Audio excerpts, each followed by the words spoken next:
البيان الصحفي الأسبوعي لمركز العلاقات الدبلوماسية الخميس 26/7/2018.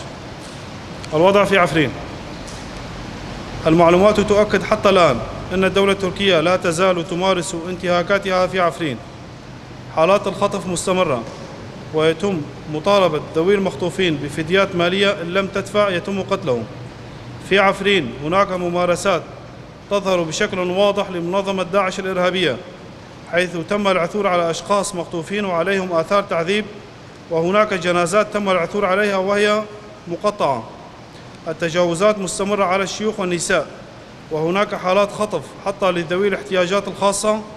دوام الهجوم على عفرين اليوم يتم على عموم الشريط الحدودي من خلال تصريحات أردوغان وتهديداته ضد شعبنا.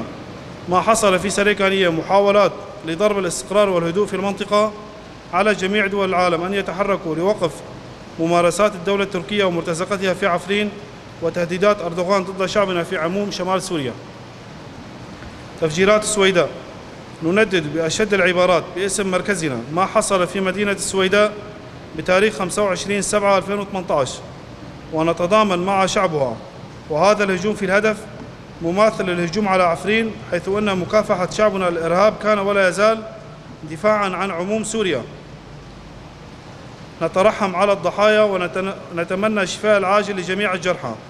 ما حصل يؤكد مرة أخرى بأن الوقت قد حان من أجل حل المعضلة في سوريا، ولا بد من بذل المزيد من الجهود من أجل التوجه نحو حل في سوريا يؤدي إلى بناء سوريا ديمقراطية خالية من مظاهر العنف والتفرقة.